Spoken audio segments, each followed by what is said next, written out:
এমন যদি হতো আমার দেশের বাংলাদেশ সরকার বর্তমান ডক্টর ইউনূস আছে, উনার সংস্কারের কাজ ক্রমশ এগিয়ে নেওয়া উচিত এবং বিশেষ করে দুইটা দিক অন্য দেশের চেয়ে পিছিয়ে আছে, সেই দুইটা দিক আমাদের সরকার ডক্টর ইউনূসের খেয়াল রাখা উচিত। সেইটা হলো নাম্বার ওয়ান, বাংলাদেশের আইনটা ভালোভাবে প্রয়োগ করা, এবং নাম্বার টু, বাংলাদেশের কর্মসংস্থানের ব্যবস্থা করা।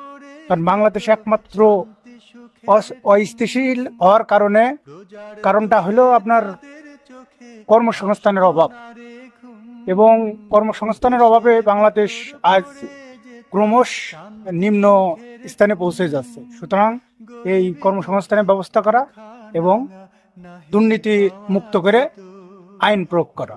এমন যদি হতো আমার দেশের শাসক হতো ওমরেরই মতো হতো, আবু বকরের মতো।